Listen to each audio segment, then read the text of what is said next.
Our final speaker for this for session 3 is Dr. Stewart Reid.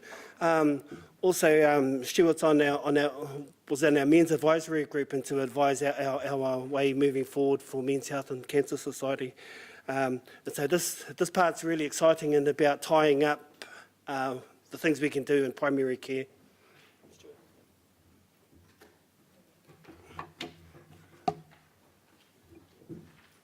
Thank you very much. I'm afraid what I'm going to say now is terribly mundane in comparison to the inspiring presentations we've had this afternoon. I'd just like to congratulate all the 4 presenters this afternoon on an extremely interesting and motivating time, and perhaps we can make a small contribution to that.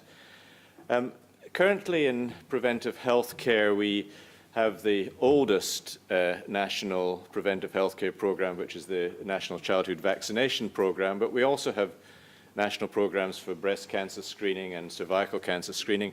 Unfortunately, they're of different frequencies, and I would like to appeal to the people who establish national programs that they perhaps compromise a little bit on the precise scientific integrity of the program and maybe look at the frequency with some sort of pragmatic considerations as well. In other words, to try and make everything happen at roughly the same time. We know that bowel cancer screening is in development and prostate cancer screening has been multiply debated, and perhaps what was there and is going away is perhaps going to come back again, but we'll see. So I want to have a look at what the scope and practicality is of primary preventive health care.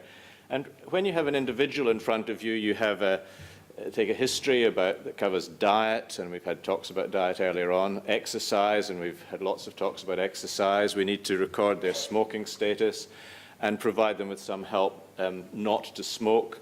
We need to record their alcohol consumption and give them some guidelines, and I've put some guidelines up here. Some may disagree, some may think they're too generous.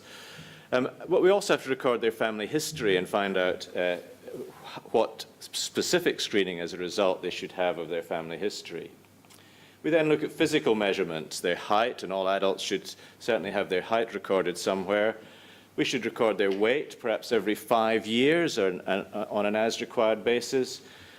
We should record their body mass index, and we should either observe whether they need to keep their belt above or below their trousers or record their waist circumference.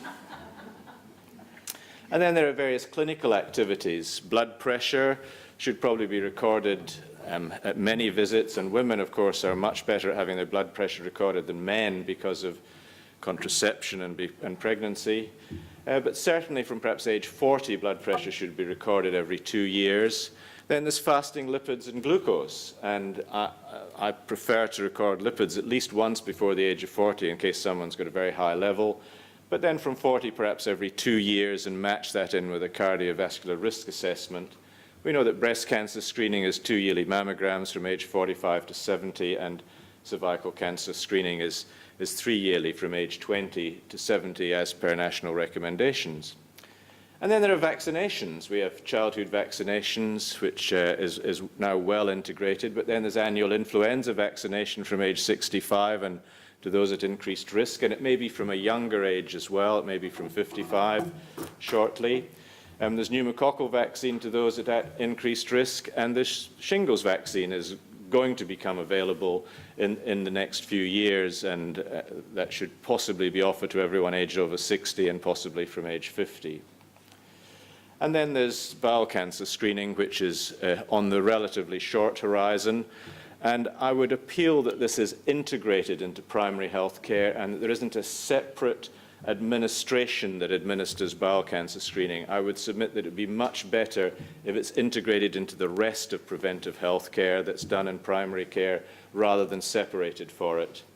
At present, there's no national program for prostate cancer screening, but that doesn't mean that GPs don't have to have a position on it. And we all have to have a position and advice that we give to parents, and we've been told that we have to do that, though the guidelines we've been given to use are a little bit confusing. And then there's osteoporosis, and these are some of the people who should have osteoporosis screening. I've sort of run through this just to give people an idea of just how comprehensive and broad preventive healthcare is. It's not just cancer, it's lots of other things as well, though there is a substantial overlap between them. And if it's well organized and integrated, it can all be done reasonably comprehensively and quite well. So how do we actually integrate this into routine healthcare? Well, first of all, and I think we've heard some of these messages today, I don't think it's just the responsibility of doctors and nurses, but clearly doctors and nurses have quite a significant responsibility in this. In my view, practices should develop a preventive healthcare policy that covers all these things I've talked about earlier. And out of this could fall a letter to patients telling them what that policy is and advising them of the frequency with which they should have examinations. And that letter could include fairly standard advice about lifestyle advice, about diet, exercise, smoking, alcohol, those sorts of things. And it could give them information on specific screening programs so that people are aware of what preventive healthcare is available.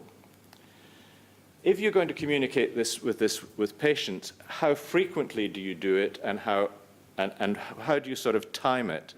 Because implicit in sending this information to patients will be that they perhaps want to make a preventive healthcare examination, and you don't want everyone at the age of 45 coming in July for a preventive healthcare examination.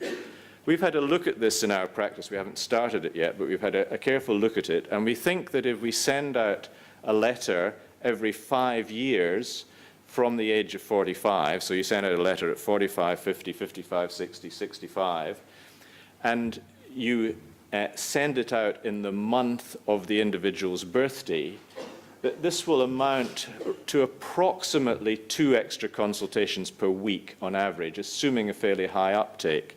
So we think, and we haven't tried it yet, we think that might be a manageable way of doing it. And obviously in some groups you may start at a different age, you may choose a different frequency, it may vary from practice to practice. But I think it's something that merits consideration.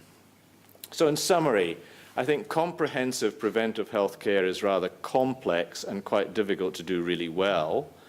I think that practices should establish a preventive health care policy, and that this policy should be communicated to patients so that the responsibility for completing it is shared between patients and the primary health care provider.